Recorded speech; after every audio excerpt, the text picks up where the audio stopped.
البدع والأهواء، أهل البدع العقائدية وأهل البدع السياسية.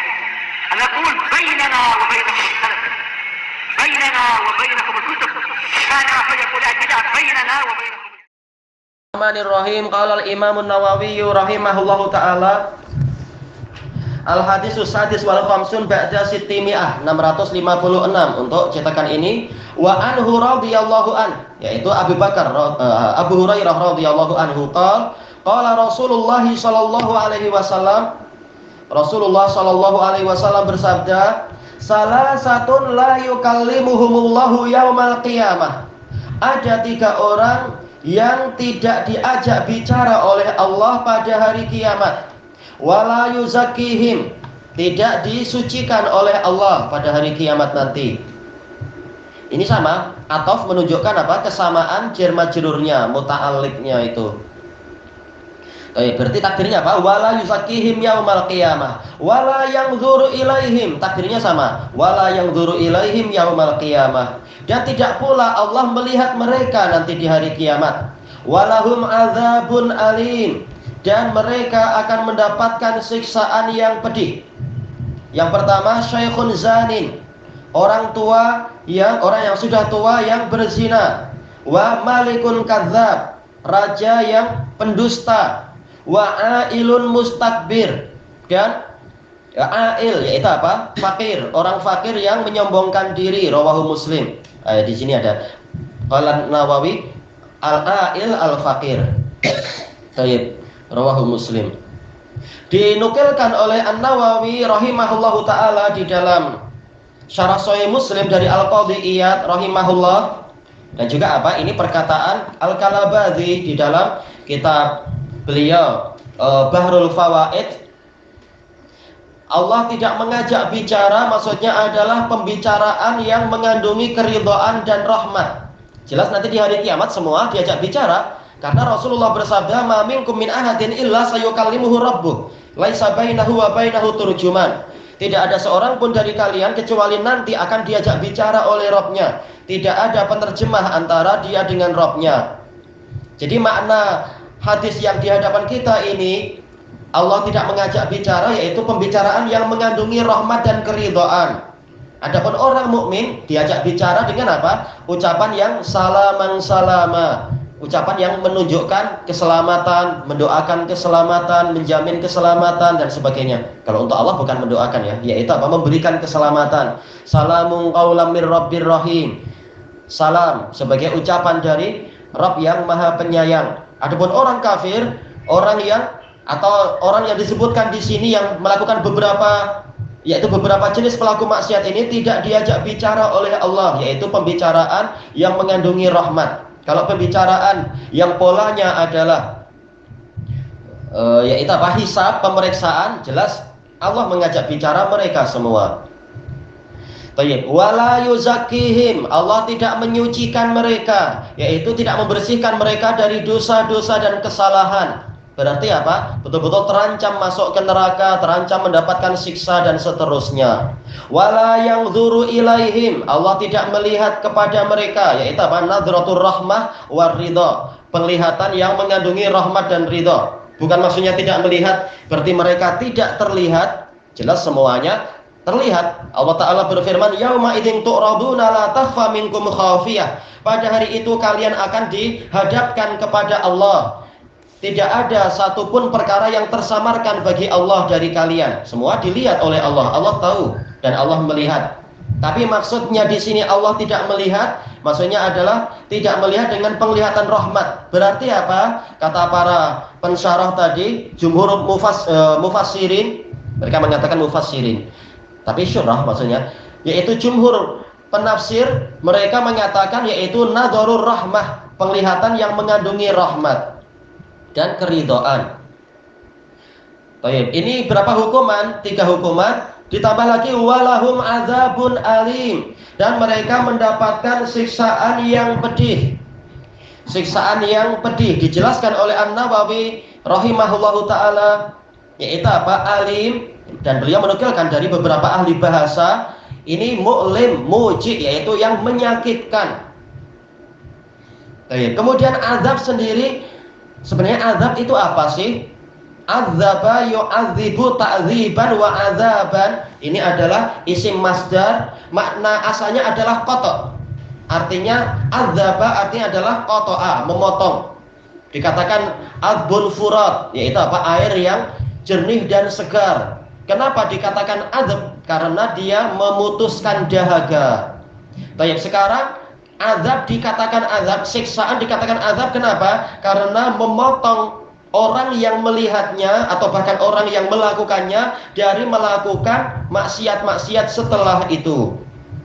Itu kalau di dunia, azab-azab yang di dunia ini untuk agar orangnya jera, tidak lagi melakukan maksiat, atau orang lain yang jera melihat siksaan yang menimpa suatu kaum. Maka dikatakan azab karena dia memutuskan pelakunya dari maksiat atau memutuskan orang lain dari melakukan maksiat yang serupa. Makanya siksaan, uqubah, hukuman dipanggil dengan azab. Baik. Yang pertama adalah syaikhun zanin, orang yang sudah tua tapi tetap berzina. Disebutkan oleh Al-Qadhi Iyad rahimahullah, demikian pula Al-Kalabadi dan jumhur para pensyarah, juga Al-Munawi, kalau Munawi dalam Faidul Qadir, dan yang lain-lain, semuanya sama kalimatnya di sini, yaitu zina itu sebabnya adalah karena dorongan hawa nafsu, ditolak oleh apa? Oleh aliran darah yang masih panas, dan ini adalah karakter anak-anak muda. Baik, walaupun anak muda kalau melakukan itu juga hukumannya berat, tetapi paling tidak masih ada sedikit alasan, masih ada uzur. Adapun kalau sudah tua renta, sudah tahu ini saya sudah bau tanah, saya harus siap-siap kembali kepada Allah Ta'ala, dan juga apa? Aliran darah sudah tidak apa itu istilahnya, sudah tidak lagi deras, syahwat juga sudah lemah, masih jalan aja alhamdulillah, terkadang bahkan apa? Semput, terkadang banyak tersumbat di sana sini. Baik, kalau seperti itu tidak ada alasan sama sekali untuk berzina. Tapi kalau yang terjadi adalah tua-tua keladi, istilah orang sana ya, makin tua makin jadi, ini maka hukumannya dilipat gandakan oleh Allah Ta'ala, karena tidak ada alasan sama sekali. Sudah situasi seperti ini, sudah banyak peringatan-peringatan untuk segera persiapan berangkat, pindah dunia, pindah ke alam yang lain, tapi masih berzina juga. Maka ini menunjukkan betul-betul dia ini dikuasai oleh setan dengan sangat parah. Dan lupa diri dan lupa daratan. Ingat lautan. Yang kedua, malikun kadzab, raja yang pendusta. Kalau orang biasa berdusta, maka ini dosa besar. Sebagaimana dijelaskan oleh Imam Ibnul Qayyim di dalam I'lamul Muwaqqi'in. Dusta, kedustaan, kebohongan ini dosa besar. Tetapi mungkin kalau orang biasa masih ada alasan, masih ada sebab. Kenapa dia dusta? Oh, dia takut sama polis, atau dia takut pada apa misalkan. Takut pada orang yang lebih berkuasa. Sementara raja ini di zaman Nabi Muhammad SAW, raja tidak ada siapapun yang dia takuti, sehingga tidak ada alasan bagi dia kecuali Allah Ta'ala tentunya. Tapi dia tak takut, buktinya maksiat-maksiat macam ini. Kenapa dia masih dusta kepada rakyatnya atau dusta kepada para peminta syafaat dan seterusnya? Menunjukkan orang ini betul-betul sangat busuk orangnya. Dia tak perlu takut sama siapapun. Kenapa dia masih dusta-dusta juga? Tak ada alasan sama sekali. Itu di zaman Nabi. Di zaman sekarang wajar kalau apa? Wajar dalam artian ada sedikit udzur tapi tetap dosa besar. Cuma apa? Tidak seperti dulu. Sekarang raja memang dipaksa untuk ikut demokrasi. Takut pada rakyat, takut pada menteri-menteri yang ini. Ada salah sedikit mungkin apa? Digulingkan, mungkin dijatuhkan, tak lagi dipilih nanti dan seterusnya. Tapi dulu, di zaman dulu, raja memang sesuai namanya, yaitu raja sebagai pemilik segalanya di kerajaan itu. Tak perlu takut sama siapapun. Kenapa? Karena di zaman dulu di lidah dialah api dan pedang, istilahnya api dan besi. Baik. Di zaman sekarang memang apa?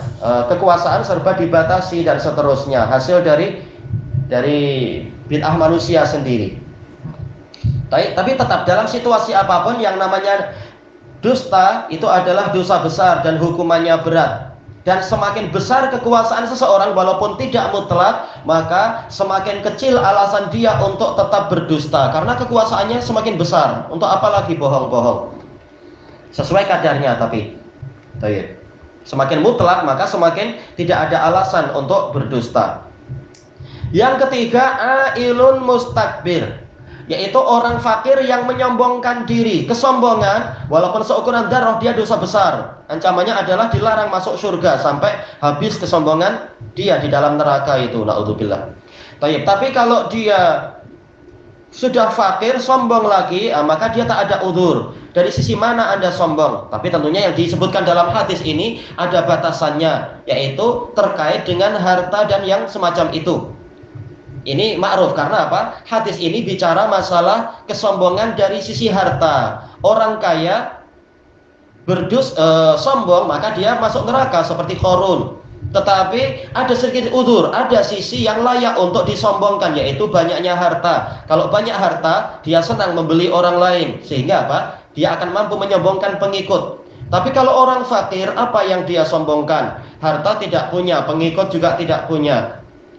Adapun kalau diperluas, mungkin aja dia sombong dari faktor yang lain, yaitu menyombongkan IQ-nya atau menyombongkan kehandsomannya mungkin dan sebagainya. Tapi yang dimaksudkan dalam hadis ini terkait dengan harta benda.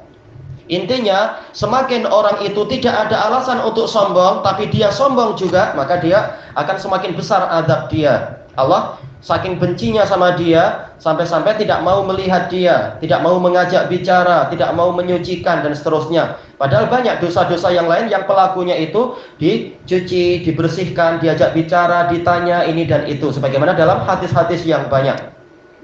Dan di balik hadis ini ada faidah yang sangat bagus yang jarang kita temukan itu di sebagian buku, tapi para ulama membicarakan itu. Yaitu apa? Disebutkan oleh Al-Kalabadi dalam Bahrul Fawaid dan juga dinukilkan secara ringkas oleh Al-Munawi dalam Faidul Qadir. Ini menunjukkan besarnya rahmat Allah. Nah, dari mana kita tahu itu? Yaitu dari sisi bahwasanya Allah menerima dan menilai udzur. Tatkala hadis ini di dalamnya Rasulullah SAW menyebutkan bahayanya dan besarnya azab terhadap orang yang berbuat maksiat tanpa udzur, berarti di situ ada isyarat yang sebaliknya, yaitu Allah Ta'ala mau menerima udzur. Karena tidak sama dosa orang yang kaya dan sombong dengan dosa orang yang fakir dan sombong. Jelas tingkatannya lain. Tidak sama antara dosa orang muda yang berzina dan orang tua yang berzina. Ada ketidaksamaan karena yang satu punya udzur, yang satu tidak punya udzur. Dan juga tidak sama antara dosa kedustaan orang biasa, rakyat jelata, dan kedustaan seorang raja. Yang satu punya suatu udzur, yang satu lagi tidak punya udzur. Kalau rakyat jelata mungkin sekedar dusta dalam masalah jual santan, dusta dari sisi kejernihannya, atau kasih besi sikit kot, atau dikasih tali sikit, atau dikasih magnet sikit. Dusta sekadar itu, walaupun itu dosa besar juga. Tapi raja kadar dosanya lebih besar dari beberapa sisi itu. Berarti dari sini tahulah kita bahwasanya Allah sangat penyayang, kata Al-Kalabadi dan juga kata Al-Munawi, yang mana Allah membezakan dosa dua orang itu sama-sama dosa berupa dusta mungkin, atau sama-sama dosa berupa zina, atau sama-sama dosa yang berupa kesombongan. Tapi dua orang ini ternyata hukumannya lain. Kenapa? Yang satu ada udzur, yang satu tidak ada udzur. Ini menunjukkan besarnya rahmat Allah. Dengan rahmatnya dia berkenan untuk mengurangi hukuman bagi orang yang ada udzur, dan yang lain ya sesuai kadarnya asalnya, dan seterusnya. Dan ini faedah yang sangat bagus. Maka tidak layak bagi satu orang pun yang dia berlumuran dosa untuk putus asa dari rahmat Allah, karena rahmat Allah akan tetap ada asalkan orang itu dia masih menjaga tauhidnya, menjaga keislamannya. Tayyib ilahuna wallahu a'lam.